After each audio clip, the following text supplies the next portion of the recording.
할로 반갑습니다. 주 안에서 사랑합니다. 주님 안에서 사랑합니다. 잘 나오셨습니다.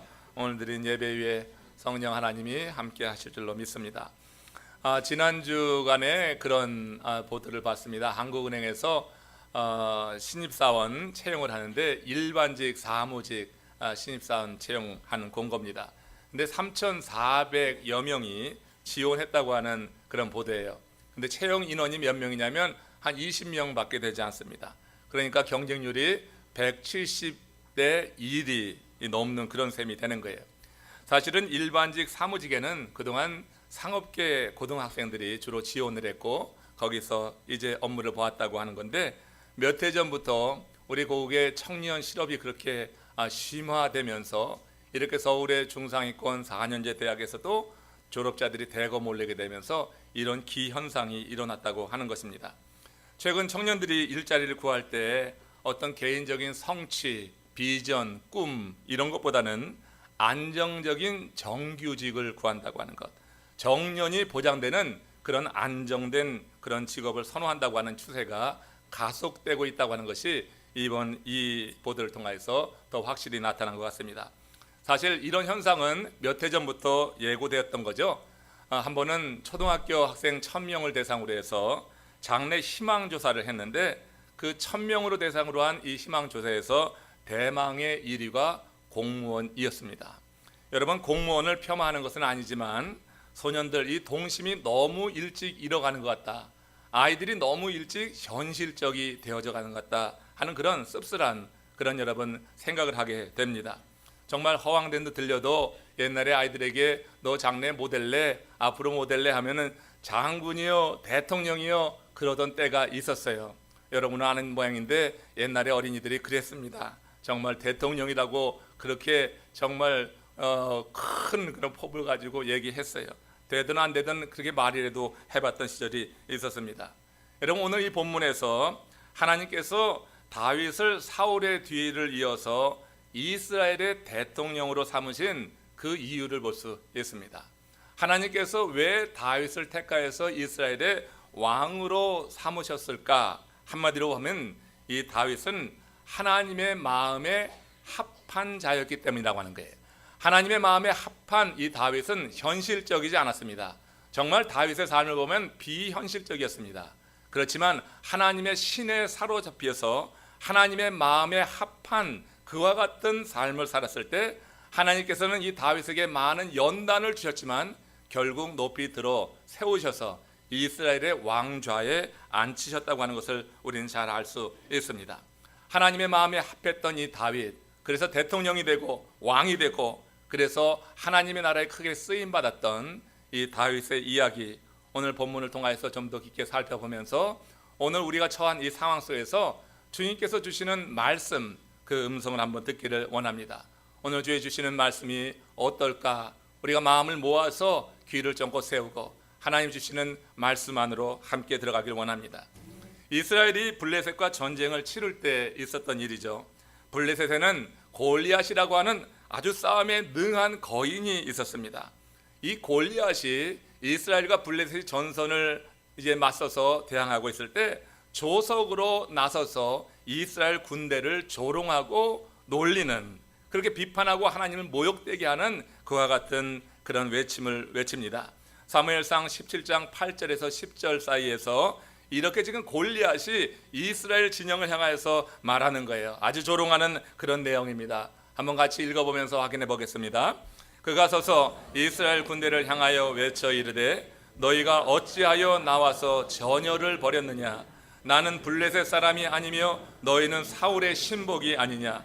너희는 한 사람을 택하여 내게로 보내라. 그가 나와 싸워서 나를 죽이면 우리가 너희의 종이 되겠고 만일 내가 이겨 그를 죽이면 너희가 우리의 종이 되어 우리를 섬길 것이니라. 그 블레셋 사람이 또 이르되 내가 오늘 이스라엘의 군대를 모욕하였으니 사람을 보내어 나와 더불어 싸우게 하라 한지라. 지금 골리앗이요 지금 완전 무장을 하고 이스라엘 군대를 향하여서 이렇게 조롱하면서 한번 싸울 자 있으면 나와 싸워봐라. 1대1로 한번 겨뤄보자. 그래서 그 승패 결과에 따라서 이렇게 하자 하고 제안을 했던 거예요. 골리앗이 이렇게 이스라엘 군대와 하나님을 모욕해도 이스라엘 군대에는 감히 나서서 그와 싸울 자가 없었던 것이 문제가 됩니다. 이 골리앗의 갑옷, 그 무게가 놋 5천 세겔이라고 성경에 써 있습니다. 창자루는 배틀채 같다고 했고 철 600세겔의 창날로 무장한 그야말로 거인이요 완전 무장한 그와 같은 장수였습니다. 이 앞에 나서서 싸우려고 하는 자가 없었던 거예요. 다 의욕을 잃고 사기가 저하됐습니다. 이스라엘 군대는 그를 보고 전의를 완전히 상실한 그런 상태에 있었어요. 사울 왕은 마침내 많은 재물을 내걸었습니다. 그리고 자신의 딸을 주겠다, 그리고 세금을 면제해 주겠다, 이런 제안까지 하면서 저 골리앗과 한번 맞설사가 나와라 했는데 누구도 선뜻 나서겠다고 하는 사람이 없는 것입니다. 이런 모습을 바라보는 이스라엘 왕 사울도 몹시 크게 낙심하고 있었어요. 그때 하나님의 심부름, 아버지의 심부름으로 전쟁터에 나갔던, 그래서 형을 면회하러 왔던 다윗이 이런 사정을 전해 듣게 되는 것입니다. 근데 이 어린 다윗이 그 병사를 앞에 두고 병사를 향해서 이야기하는 거예요. 하나님을 모욕하는 저 골리앗과 내가 맞서 싸우겠다. 근데 그 병사 가운데 그 말을 들은 한 사람이 이 말을 사울 왕에게 전했던 것입니다. 그래서 사울 왕 앞에 다윗이 마침내 서게 됐어요. 근데 이 다윗이 사울 왕을 향해서 하는 말을 한번 들어보세요. 오늘 이 사무엘상 17장 32절 이 한 절에 있는 말씀 속에서 오늘 우리에게 주시는 큰 교훈이 있습니다. 함께 듣기를 원합니다. 같이 읽습니다. 다윗이 사울에게 말하되 그로 말미암아 사람이 낙심하지 말 것이라. 자, 지금 다윗이요 사울 왕에게 하는 이야기입니다. 사울 왕에게 그로 말미암아 낙심하지 말지어다. 지금 여러분, 다윗은 이스라엘 군대의 일원이 아니에요. 이스라엘 병사에도 속하지 못했어요. 장수는 물론 아니고 지금 어린 소년이기 때문에 군대에 들어가지 못했다고 하는 것입니다. 이스라엘 군대 병사가 되지 못했다고 하는 것은 어떤 의미가 있냐면, 유대인들에게 어떤 의미가 있냐면 그는 사람 취급받지 못했다고 하는 거예요. 사람의 수에 들어가지 못했다고 하는 것입니다. 이스라엘은 인구 조사를 할 때 이렇게 어린 소년은 그 수에 놓질 않았어요. 후에 다윗이 남북을 통일하고 요압 장군에게 명령해서 이스라엘 남북의 인구를 조사하도록 그렇게 명령했던 때가 있었습니다. 그때 요압이 전체 인구를 조사하고 그리고 보고하는 내용을 한번 보세요. 역대상 21장 5절 말씀 같이 읽습니다. 요압이 백성의 수요를 다윗에게 보고하니 이스라엘 중에 칼을 뺄 만한 자가 110만 명이요 유다 중에 칼을 뺄 만한 자가 47만 명이라. 그러니까 여러분, 인구수를 계수하라고 했을 때 요압은 칼을 뺄 만한 자를 계수한 것입니다. 인구수, 곧 이스라엘의 사람 수는 칼을 뺄 만한 자예요. 그 전쟁에 나가서 나라를 지킬 수 있는 자가 인구수, 사람 수에 들어갔다고 하는 거예요. 지금 다윗은 군사의 일원이 아니라 군대 나가 있는 형들을 신방하기 위해서 그야말로 방문해서 아버지의 뜻을 전하기 위해서 지금 면회를 온 거예요. 지금 다윗은 그 수에 들어가지 못하는 어린 그런 소년이라고 하는 것입니다. 그러니까 여러분, 이런 상황을 염두에 두고 이 본문을 한번 보세요. 사울 왕이 이런 전시 상황에서 백성의 수에도 들어가지 못하는 어린 다윗을 만난다고 하는 것이 지금 자연스러운 일이냔 말이에요. 그건 자연스럽지 않은 일입니다. 장수를 만나는 것도 아니에요. 지금 어린 다윗, 미리 알고 있지도 않았어요. 이 다윗이 지금 사울 왕 앞에 섰다고 하는 이 사실 자체가 여러분 자연스럽지 않은 것입니다. 그렇기 때문에 이 만남 자체에 하나님의 역사하심이 있었다고 볼 수밖에 없는 거예요. 하나님의 섭리와 경륜 속에서 이제 이 다윗의 아버지는 이새는 다윗을 전쟁터에 있는 형들에게 보냈고, 그 전쟁터에 나간 다윗은 그 병사들이 하는 이야기를 통하여서 상황을 인식했고, 그 가운데 그는 그 병사들을 위로하며 그 가운데 한 명을 통하여서 사울 왕과 만나게 되는 이 전체적인 스토리 가운데 사울 왕 앞에 다윗, 어린 다윗, 사람의 수에 들어가지 못하는 다윗이 설 수 있었던 것은, 이것은 하나님의 섭리였다. 하나님이 그 백성을 구원하시기 위한 하나님의 크신 섭리 가운데 이루어졌던 일이라고 볼 수밖에 없는 것입니다. 또 소년이 왕에게 뭐라고 했어요? 사람이 낙담하지 말 것이라. 이게 어린 소년이 할 말이에요. 얼마나 건방진 이야기예요. 전쟁을 알기는 뭘 합니까? 그야말로 그저 이제 어린 소년에 불과한데 이 소년 다윗이 왕에게 사람이 낙담하지 말 것이라 하는 이런 상황은 어때요? 왕 앞에서 이렇게 담대한 선언을 하는 것도 어린 소년 다윗이 한 것이라고 보기가 어려운 것입니다. 그건 다윗을 사로잡고 있는 하나님의 신이 그로 하여금 그렇게 하게 한 줄로 믿습니다. 믿는 우리들 하나님의 사람들의 마음의 심령에는 성전이 있다고 그렇게 바울은 이야기했습니다. 이 성전 안에 거주하시는 것이 성령 하나님이십니다. 우리는 눈에 보이지 않지만 성령 하나님이 각자의 삶을 다스리는 하나님의 사람이라고 하는 것입니다.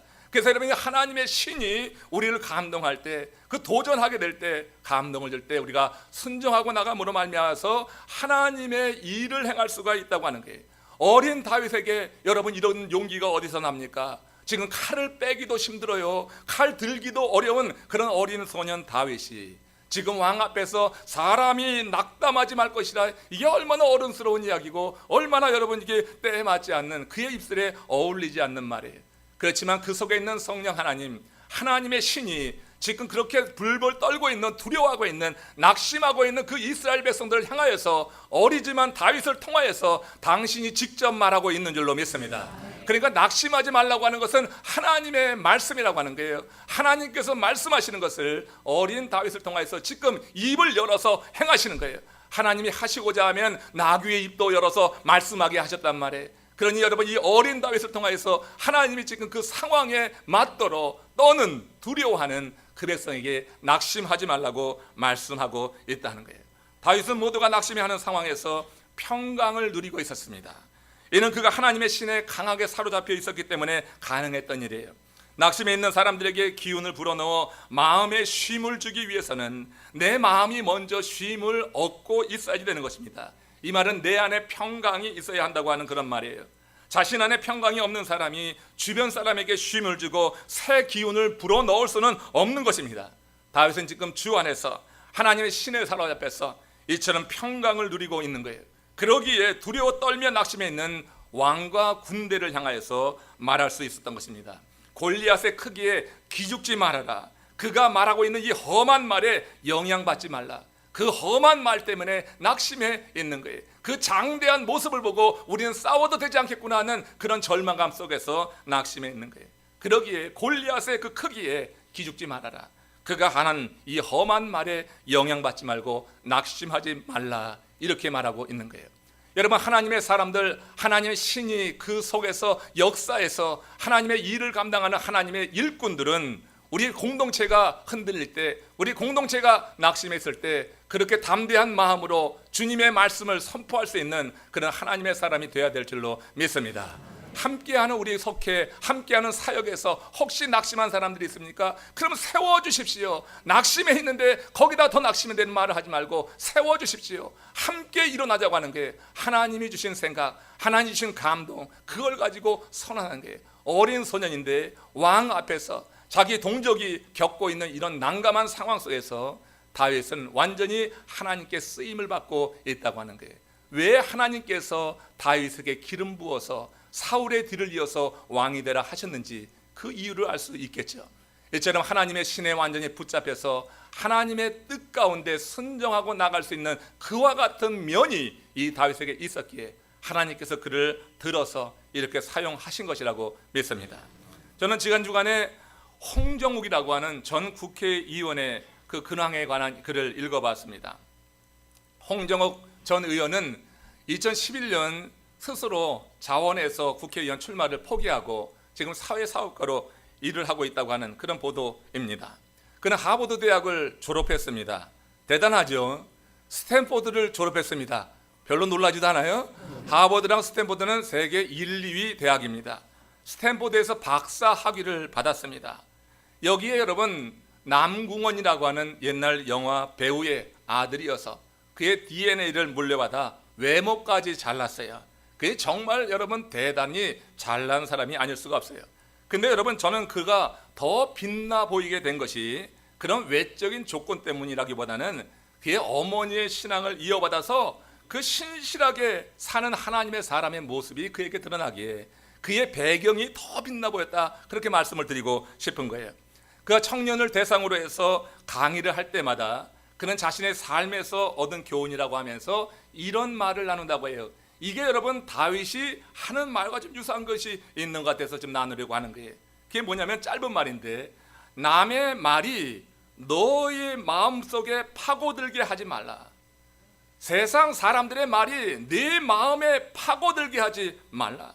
내 가슴과 직관은 이미 내가 무엇을 원하는지 알고 있다. 가장 중요한 것은 그 가슴과 직관의 소리를 듣는 용기를 가지는 것이다. 이걸 여러분 우리가 영적으로 해석해 보면은 우리 속에 성령 하나님의 음성의 귀를 기울이라고 하는 것으로 저는 듣습니다. 성령 하나님이 우리에게 깨닫게 하시고 감동을 주시는 것이 하나의 직관의 소리로 들릴 수가 있는 거예요. 내 마음을 감동해서 내 가슴을 뜨겁게 하는 것이 성령 하나님이 행하시는 그런 음성이라고 하는 것입니다. 여러분, 남의 말, 세상의 말 많이 지금 울려 퍼져가지고 있습니다. 그 세상의 말에 우리가 사로잡히게 되면, 그 말이 내 마음에 파고들게 되면은, 그럼 여러분 좌절하고 절망한 일들이 많이 있는 것이 현실이에요. 여러분, 남의 말이 저와 여러분들의 마음에 파고들지 않게 주의하시기를 바랍니다. 더욱더 내 속에 있는 성령 하나님이 일하실 수 있도록 하나님 앞에 나와서 구하시기를 주님의 이름으로 축원합니다. 하나님께서 도우실 것입니다. 내 속에 성령 하나님이 나를 지켜주시는 거예요.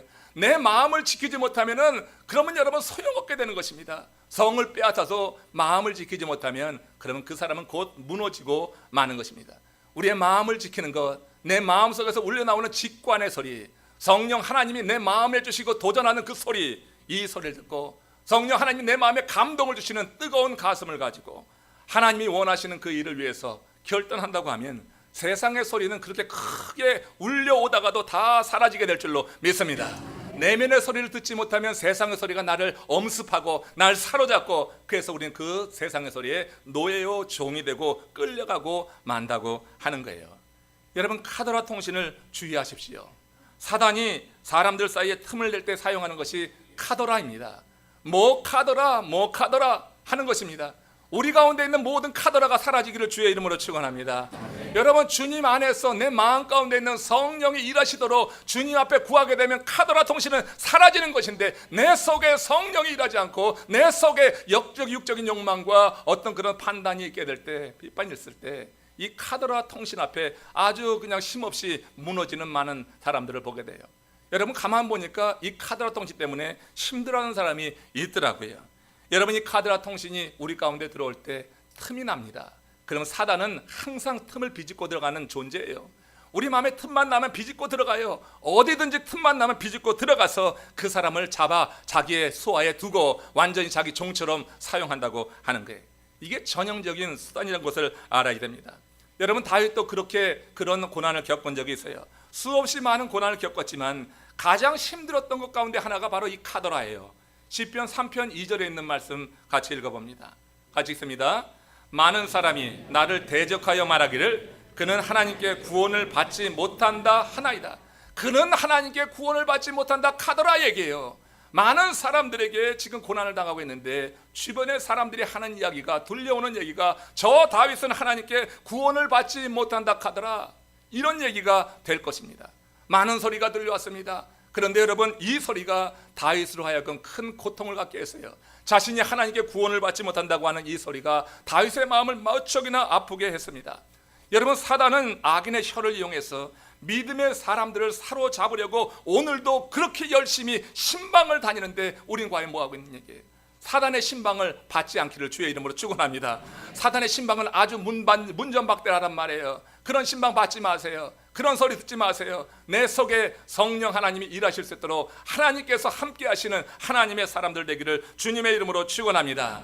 사단은 이렇게 악인의 혀를 이용합니다. 악인의 말에 사로잡히게 되면 그 말의 노예가 되어버려서 완전히 그 말에 휘둘리게 되게 되고요, 판단력을 잃게 되고 영적인 분별력이 사라지게 되면서 그 사단이 지도하는 대로 그렇게 이끌려가고 이게 진실이냐 그렇게 생각하고 판단하는 그런 일 가운데 놓이게 된다고 하는 거예요.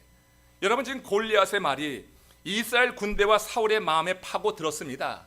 이미 파고 들었어요. 그런 상황 속에서 하나님께서 그 백성을 구원하시기 위해서 다윗을 보내신 거예요. 그래서 섭리 가운데 행하신 일이라고 하는 것입니다. 이미 골리앗이 조석으로 나서서 그저 입을 열어서 쩌렁쩌렁대는 소리로다가 그 이스라엘 군대 마음에 파고 들어갔어요. 사울의 마음에도 파고 들어갔어요. 백성들 군대의 마음이 녹아져 내리고 말았어요. 완전히 전의를 상실하고 말았습니다. 낙심에 있었습니다. 그들은 눈에 보이는 골리앗의 장대함에 기가 죽고 그가 내뱉는 이 말에 지배를 당하고 만 거예요. 그런데 다윗은 달랐어요. 다윗은 하나님의 신이 그를 붙잡고 있었어요. 어린 시절부터 하나님의 신이 붙잡고 있었던 다윗은 그들과 달랐어요. 두려워 떨지도 않았고 낙심하여서 주저앉지도 않았다고 하는 거예요. 그는 시편 3편 3절에 있는 이 말씀처럼 살았습니다. 같이 읽어보겠습니다. 여호와여, 주는 나의 방패시요 나의 영광이시요 나의 머리를 드시는 자니다. 다윗의 이 하나님 인식은 분명했던 거예요. 하나님은 나의 머리를 드는 분이다. 하나님은 나의 고개를 떨구게 하는 분이 아니라고 하는 거예요. 하나님은 여러분들의 고개를 들게 하시는 좋으신 하나님을 믿으시길 바랍니다. 우리의 고개를 절대로 떨구게 하지 않아요. 내 속에 성령 하나님이 일하시고 있다고 하면 절대로 우리의 고개가 떨궈지지 않는단 말이에요. 왜 고개를 떨구고 살아갑니까? 왜 의욕을 상실하고 낙심하고 절망하고 이런저런 이야기에 휘둘려서 살아가겠어요? 여러분, 성령 하나님께서 우리 속에 일하실 때 우리는 직관의 소리를 듣는 거예요. 성령이 내 속에 들려주시는 음성, 그 직관의 소리를 듣는 거예요. 하나님께서 내 마음 가운데 들려주시는 그 뜨거운 마음, 뜨거운 가슴을 가지고 하나님의 일을 위해서 꿈을 꾸는 하나님의 사람이 되어야 될 줄로 믿습니다. 나의 머리를 드시는 자니다. 다윗은 항상 이런 고백을 했어요. 내 머리를 드시는 자지 하나님은 내게 부끄러움 가운데 떨어뜨리는 분이 절대 아니다. 우리가 주 안에 있을 때 절대로 하나님은 우리로 부끄럽게 하지 않는다고 하는 거예요. 이렇게 다윗이 이런 신앙의 고백이 있었기에 그 전쟁터에 나가서 하나님께서 그 속에 역사하시는 대로 주님의 뜻을 전할 수가 있었다고 하는 거예요. 다윗은 하나님이 자신의 배후에 계심을 추호도 의심하지 않았어요. 우리 삶의 배후에는 우리 하나님께서 또 버티고 있다고 하는 거예요. 우리 삶의 배후에 하나님이 버티고 있다고 하면 두려움은 사라지게 될 거예요. 이런 믿음을 갖고 설 수 있기를 원합니다. 다윗은 늘 동행하고 있었기 때문에, 하나님과 동행했기 때문에 골리앗이 뭐라 하든 마음의 평강을 가질 수 있었고, 그래서 다윗은 함께하는 그 사람들에게 새 기운을 불어넣을 수가 있었던 거예요. 낙심하지 마십시오. 이건 바로 하나님이 그 군대를 향하여서, 그 왕을 향하여서 행하시는 말씀이었다고 하는 것입니다. 이처럼 하나님께서는 하나님의 신에 사로잡혀서 하나님이 원하시는 그 일을 위해서 이처럼 행해 나가는 다윗을 이스라엘의 왕으로 삼으셔서 그를 높이 높이 드셔서 나중에는 그야말로 찬란한 별이 되게 하셨다고 하는 거예요. 한 무리의 쥐들이 모여서 회의를 했습니다. 고양이가 우리를 저렇게 괴롭히고 잡아먹는데 어떻게 하면 대책을 세울 수 있겠소? 좋은 아이디어가 있습니다. 고양이 목에다 뭘 달자? 방울을 달자고 하는 이야기입니다. 그러면 고양이가 가까이 올 때 딸랑딸랑 소리가 날 테니 우리가 피할 수 있을 게 아닙니까? 옳소 회의장에서 이 사람 저 사람 옳소 동의를 했어요. 그때 의장이 한마디 합니다.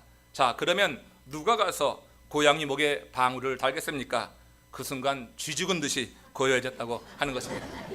여러분, 다 옳다 하지만 고양이 목에 방울 다는 것, 이건 자기의 헌신입니다.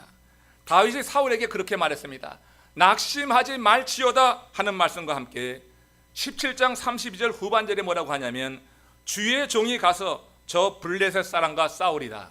낙심하지 말라고 하는 말만 한 게 아니란 말이에요. 내가 가서 싸우리라. 내가 그 고양이 목에 방울을 달겠소. 말로만 하는 지도자는 절대로 여러분 뒤에 따라오는 팔로우가 없습니다. 앞서 가지 않으면 따라오지를 않는 것입니다.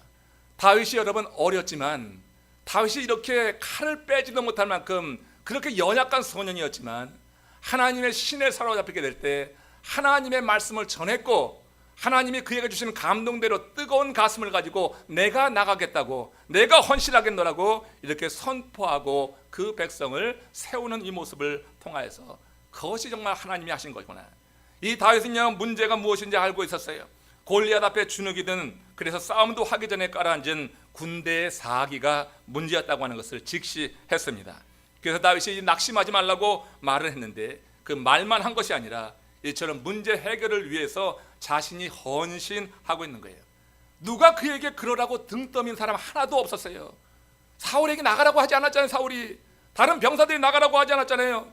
그에게는 그럴 의무가 없는 거예요. 왜냐하면 칼을 빼지 못하기 때문에. 칼을 빼지 못하는 소년이 있기 때문에 그럴 의무도 없어요. 그러므로 다윗이 누구도 두려워서 선뜻 나서기 어려운 이 일에 나서고 있는 것은 그가 하나님의 신에 사로잡혀 있었다고 하는 증거로 보는 것입니다. 다윗이라고 두렵지 않겠어요? 어린 소년 다윗만 생각하면 그 장대한 골리앗 앞에 선다고 하는 것은 그야말로 완전히 오금이 절에드는 두려운 일이 될 수 있어요. 그러나 하나님의 신이 그를 사로잡으니까 그런 두려운 마음이 사라지게 되는 거예요. 다윗은 성령의 감동으로 주 앞에 산 제물이 되기로 했기에 이처럼 자신을 희생할 수 있었다고 하는 거예요.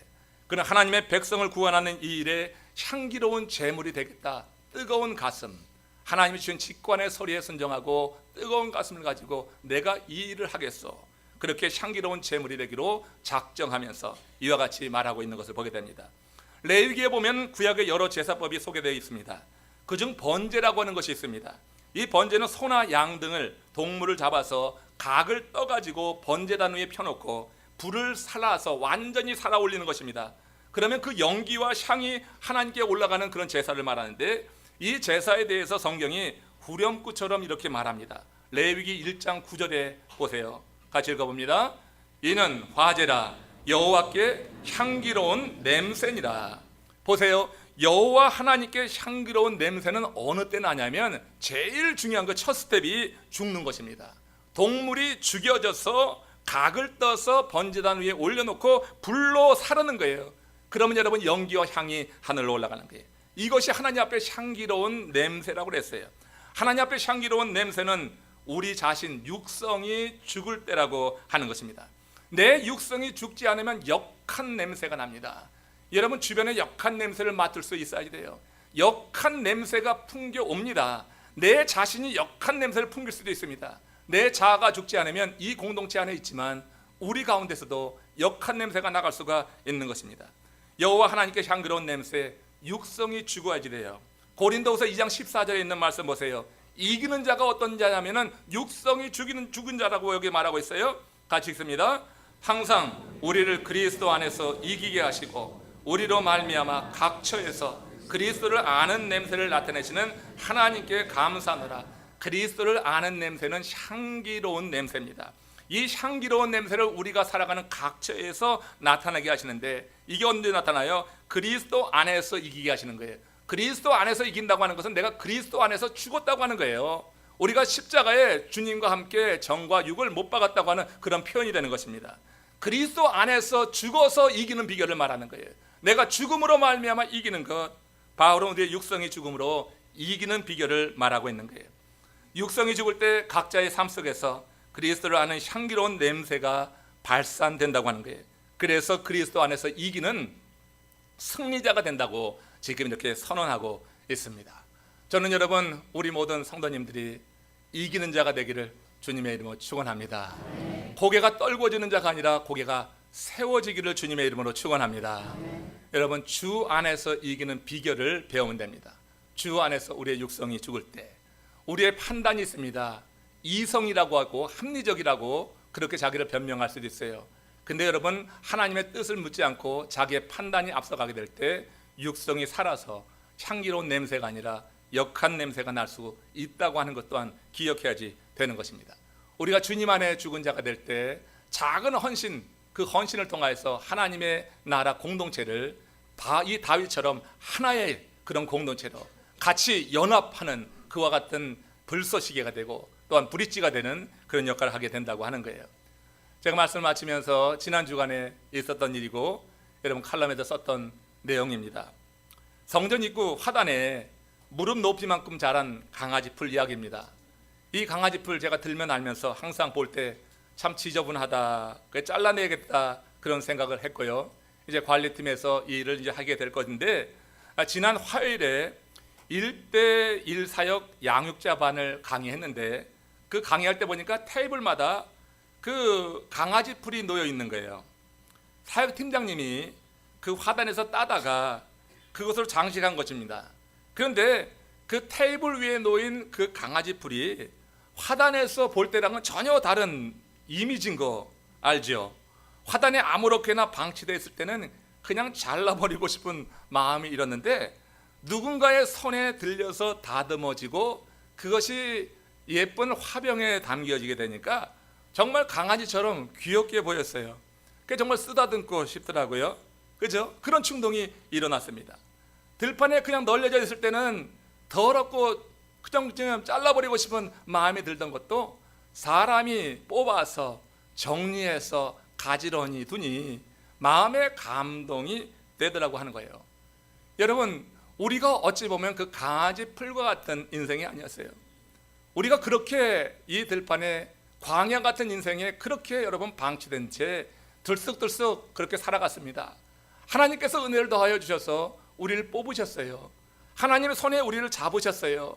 한움큼 묶으셔서 남부 플로리다 연합감리교회라고 하는 이 공동체에 묶어두신 줄로 믿습니다. 하나님 앞에 아름다운 자들이 됐어요. 이제 하나님께 감동을 주는 자예요. 이렇게 아름답게 정리돼서 그렇게 여러분 하나님의 꽃병에 담겨있는 우리들의 모습은 아름다워야지 된다고 하는 거죠. 아름다운 모습, 하나님의 손에 들리게 되면 우리의 옛 모습은 사라지고 우리의 가치가 달라지게 되는 거예요. 신분의 변화가 있으니까 양자의 영을 받아서 이제는 여러분 그렇게 우리가 세상의 영이 아니라 양자의 영을 받아서 하나님의 아들, 딸들이 되기 때문에 하나님이 보실 때 정말 귀여운 존재예요. 정말 아름다운 존재가 된 줄로 믿습니다. 우리 하나님의 손에 붙잡힌 우리 강아지 풀이 되십시다. 정말 하나님께서 그렇게 나를 드셔서 우리 교회를 드셔서 사용하시는구나 하는 그런 여러분 믿음의 고백을 가지고 우리 교회를 세워나가시기를 주님의 이름으로 축원합니다. 이 새 땅에서 한번 새 역사를 이룰 때 주의 손에 붙잡힌 된 우리들이 직관의 소리를 듣고 가슴의 뜨거움을 가지고 하나님이 우리에게 하나님께서 원하시는 그 뜻을 펼쳐 보여주실 때 순종하며 나감으로 인해서 이 다윗처럼 나는 연약하지만 다윗은 칼을 빼지도 못하던 자였지만 하나님께 쓰임받은 것처럼 나도 연약하고 부족하지만 하나님께서 나를 들어 사용하실 때 이처럼 하나님의 믿음의 공동체에 하나님의 말씀을 전하고 같이 세워가고 격려하면서 하나님의 뜻을 펼쳐나가는 이 아름다운 일에 저와 여러분들이 쓰임받기를 주의 이름으로 축원합니다. 오늘 나가실 때 강아지 풀 하나씩 뽑아가시기 바랍니다. 강아지 풀 하나씩 뽑아가면 화단 정리돼서 사람 쓰지 않아도 될 거예요. 우리가 다 한 움큼씩만 뽑아가면 그렇게 됩니다. 강아지 풀 뽑아서 화단 정리되고 그거 갖다가 식탁에 놓으면 여러분들 가정마다 웃음꽃이 피게 될 거예요. 이런 걸 가리켜서 일석이조, 너희 좋고 매부 좋고 떠랑치고 개 잡고 땅 짚고 헤엄치기 이렇게 되는 거예요. 그러니까 여러분 하나님의 은혜 하나로다가 정말 작은 헌신인데 이 작은 헌신이 결국은 많은 사람들의 헌신을 불러일으키는 거예요. 그 헌신이 크면 너무나 크면은 뒷사람이 따라가기가 버거워. 그렇지만 강아지 뿔 하나 뽑는 것은 누구나 다 마음만 있으면 하는 일이에요. 우리가 연합이라고 하는 것, 일치라고 하는 것을 너무 거창하게 생각하지 말고 강아지 뿔 하나 뽑자, 지나가면서 떨어지는 휴지 하나 줍자 하는 그런 마음. 그리고 혹시 낙심해 있는 또 실망해 있는 그런 성도들 보면 함께 가서 위로의 말씀을 한마디 던질 수 있는 그 정도면은 그 모습을 보고 감동받은 그 뒤에 더 많은 성도들이 함께 따라가면서 그 일을 행한다고 하면 우리 교회 좋은 교회, 정말 하나님의 뜻하신 큰 일, 아름다운 그런 일을 이루어내는 하나님의 교회가 될 줄로 믿습니다. 다윗은 하나님께 그렇게 쓰임받아서 위대한 왕이 될 수 있었어요. 하나님의 신에 사로잡힌 하나님의 사람들, 우리 이 한 주간 꿈꾸면서 한 주간을 주님의 은혜 안에 동행하시기를 주님의 이름으로 축원합니다.